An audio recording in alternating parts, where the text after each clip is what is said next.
Wealth. In this video, I want to talk about the richest countries in the world. But first, we need to define what is being a rich country. We could get into a whole philosophical discussion about this, how money doesn't equal wealth, how countries with big GDPs like the US might not actually be as rich for the people as countries with smaller GDPs, because the rich nations might not properly invest their money in the right areas. But those are discussions for another video, although I might circle back to a few of those ideas a couple times here. In this video, I just want to show you what the richest countries in the world are from a GDP point of view. For this, we'll take into account 4 main criteria. 1. The total GDP value. 2. GDP per capita. 3. Distribution of wealth, so checking if a rich country equally and fairly shares its wealth amongst its people. And finally, 4. GDP growth or reduction, to see how it's evolving. Let's start with the first one, total GDP value. In case you don't know, GDP stands for gross domestic product.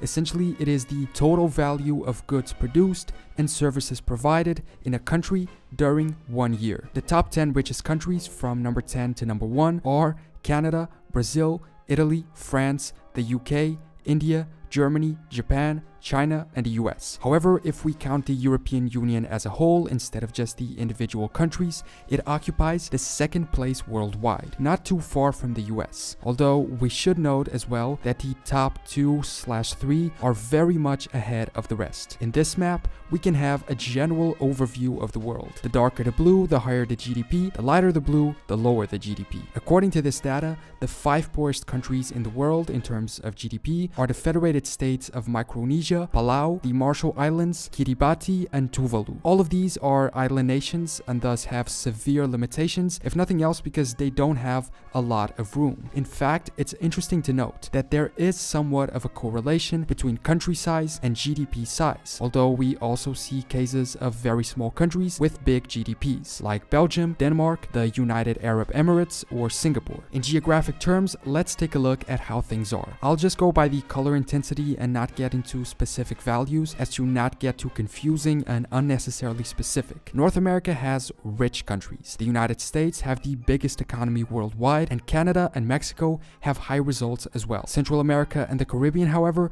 don't do as great. South America varies a lot. Brazil has a high GDP, although it has suffered a reasonable amount in the past years. Argentina, Chile, and Colombia occupy the 2nd tier. Peru, Ecuador, and Uruguay the 3rd. Bolivia, Paraguay, and Venezuela are next, and then Suriname and Guyana get the worst results. French Guiana just has France's value. Europe has very good results overall.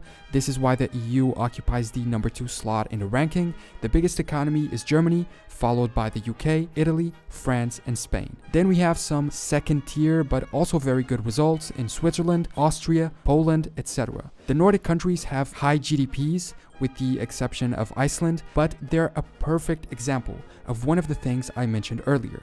The highest GDP doesn't necessarily mean the highest quality of life for the people. Scandinavia and Finland have high GDPs, true, but not the highest. Yet their quality of life and happiness of their people always occupy the highest places on those rankings, showing us that it's not just about how much money is generated in the country, but how much of that money goes to the state and the people, and how those agents are able to organize and distribute it, generating quality of life. The rest of Europe has reasonable results, like Czechia, Slovakia, Hungary, or Greece, but some do not so great, like Bosnia, Albania, and Moldova. Before we go on, a quick message about today's sponsor. I know sponsored messages can be annoying sometimes, I always say this, but they really do help the channel. Plus, this is another great one from my point of view. These days, we're always on our phones, on social media, on our laptops, working or watching a TV show. We don't have a lot of free time, but the time we do have, we don't usually spend learning. Most people would say that they don't have the time, attention span, or patience to read a book, for instance, and this jeopardizes our ability to learn. This is where today's sponsor comes in, Blinkist. Blinkist is an app that gathers thousands of non-fiction books and condenses them or summarizes them into 15-minute reads, or listening sessions. This way, you can access information or knowledge that would usually take several hours to acquire in just 15 minutes or so. Now, I'll be honest, I like reading and I usually take some time to do that. But a lot of days, I just don't have enough patience to sit down and read 2 or 3 chapters. And Blinkist allows you to always stay informed, not just when you happen to have time to do so. I've started using it and found 2 really interesting reads immediately. Sapiens by Yuval Noah Harari and The Republic by Plato, both summarized in 19 and 16 minutes, respectively. The first 100 people to go to the link at the top of the description are going to get unlimited access for 1 week to try it out. You'll also get 25% off if you want the full membership. The 7-day trial is completely free and you can cancel it at any time during that period. So click the link in the description to learn more. Now back to the video. The Middle East and the Caucasus are a big mix. The highest GDP country of this area is Saudi Arabia, followed by Turkey, Dubai, the United Arab Emirates, and Oman. Egypt, Morocco, and Algeria also have decent results. The other ones aren't great, and also seem somewhat unrealistic values if I'm being honest, taking into account the instability we all know exists in some of these countries. Africa is unfortunately mostly towards the light or very light blue, with the exception of the Maghreb region. Only a few countries manage to have higher GDPs, such as South Africa, Angola, Ethiopia, the Democratic Republic of the Congo, Tanzania, Kenya, or this country here. Asia has, I believe, the highest concentration of countries with high GDPs, and seems like it's definitely the richest continent from this point of view. China is the highest here and number 2/3 worldwide, and we also have very high values in Japan, India, South Korea, Thailand, Indonesia, and Singapore, plus very strong second-tier countries, Malaysia, the Philippines, or Taiwan. There's a few with less great results like Mongolia or the Istans in Central Asia,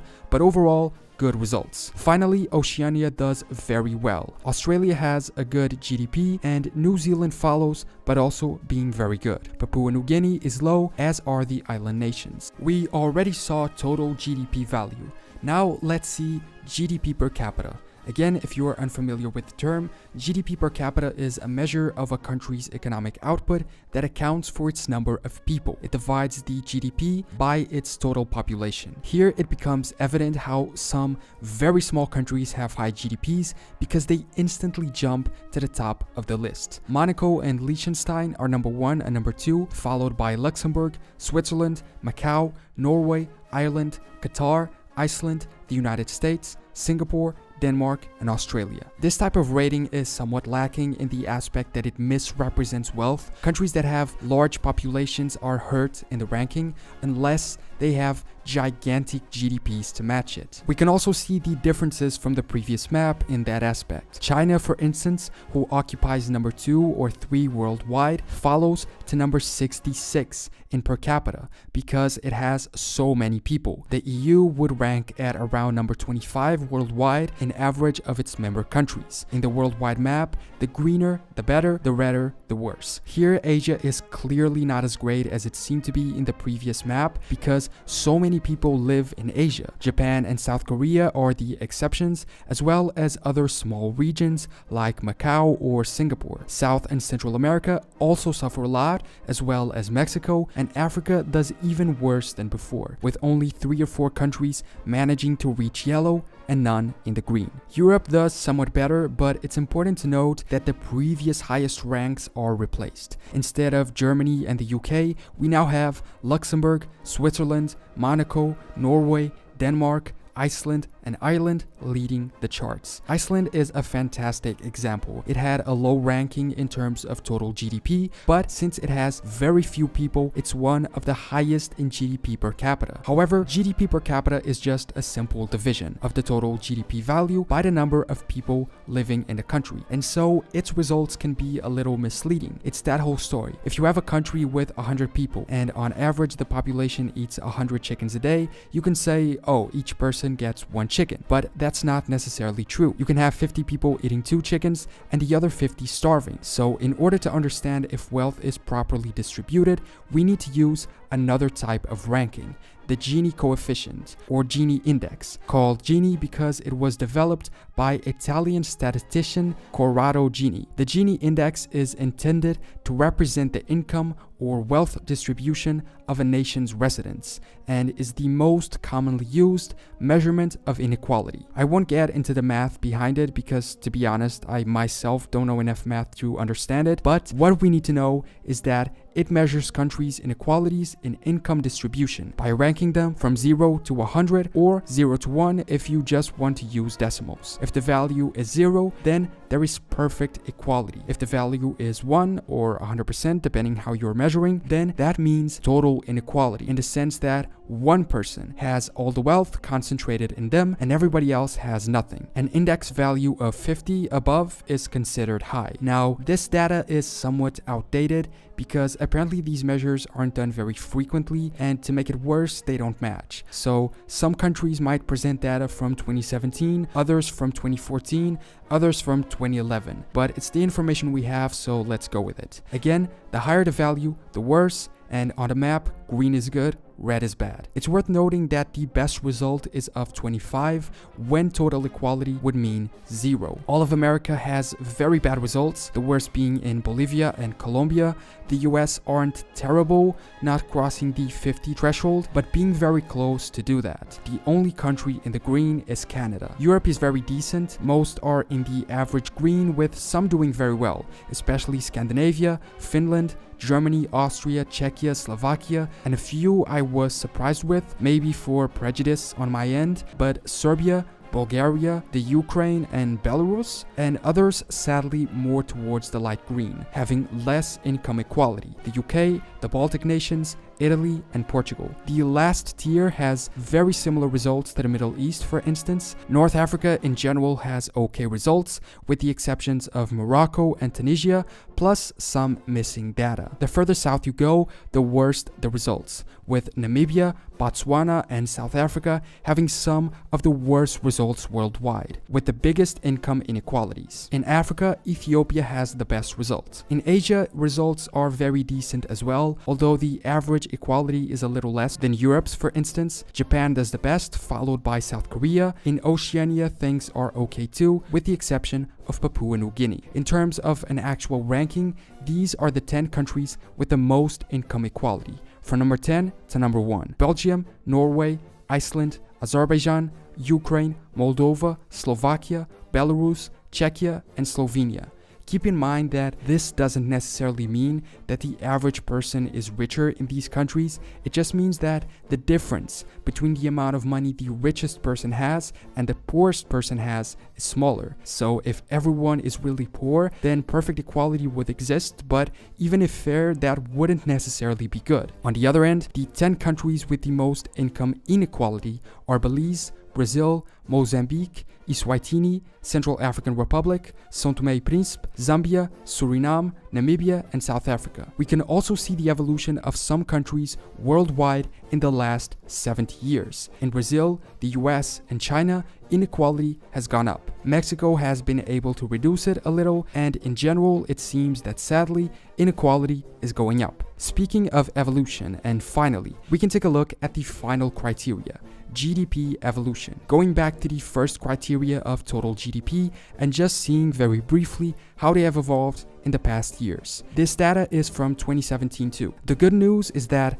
at the time, and I think it's sort of maintained over the past couple of years, most of the world is growing. Also important to remember that a very poor country or a country out of a deep recession is more likely to grow a lot in percentage, while stable countries with good economies have more stable and reduced growth rates. So more percentage isn't necessarily a synonym of being a rich nation. The biggest growths have been in Asia for sure. The Middle East has suffered a lot, as usual, as some specific countries that face challenges internally, while others who have perhaps been able to go through those challenges and overcame them show higher rates of growth. So, to sum up, And taking these 4 criteria into account, we can basically say that it's very hard to determine which countries are the richest. Each criteria has its good sides, showing us important information, but also its faults. Total GDP only shows us the value of what was produced, not how it was used. Per capita is biased by population size, the Gini index shows equality but not average amounts, and growth rates can be bigger in countries that are poorer. Plus, we also have the whole thing of considering more money the main factor of wealth. Essentially, and in my opinion, the richest countries aren't those with the higher GDPs. Obviously that the highest the GDP, the better, and the more it continuously grows, the better, but what's most important is that its distribution is fair, that the Gini index shows equality, but that the equal value distributed to each is enough for them to fulfill their needs, and that the state also has enough and invests/uses it well enough to provide the fulfillment of basic needs to its population, allowing them to have healthcare, education, quality jobs, access to property, freedom, parental rights, individual rights, and so many more things that might require a high GDP, but that are much more important than that GDP value on its own. So that was a quick look at what might be the world's richest countries. Thanks so much for watching the video. As usual, leave your opinions below. Do you agree with my view and or these rankings? Plus, leave any suggestions for future videos. Subscribe if you want, and I will see you next time for more general knowledge.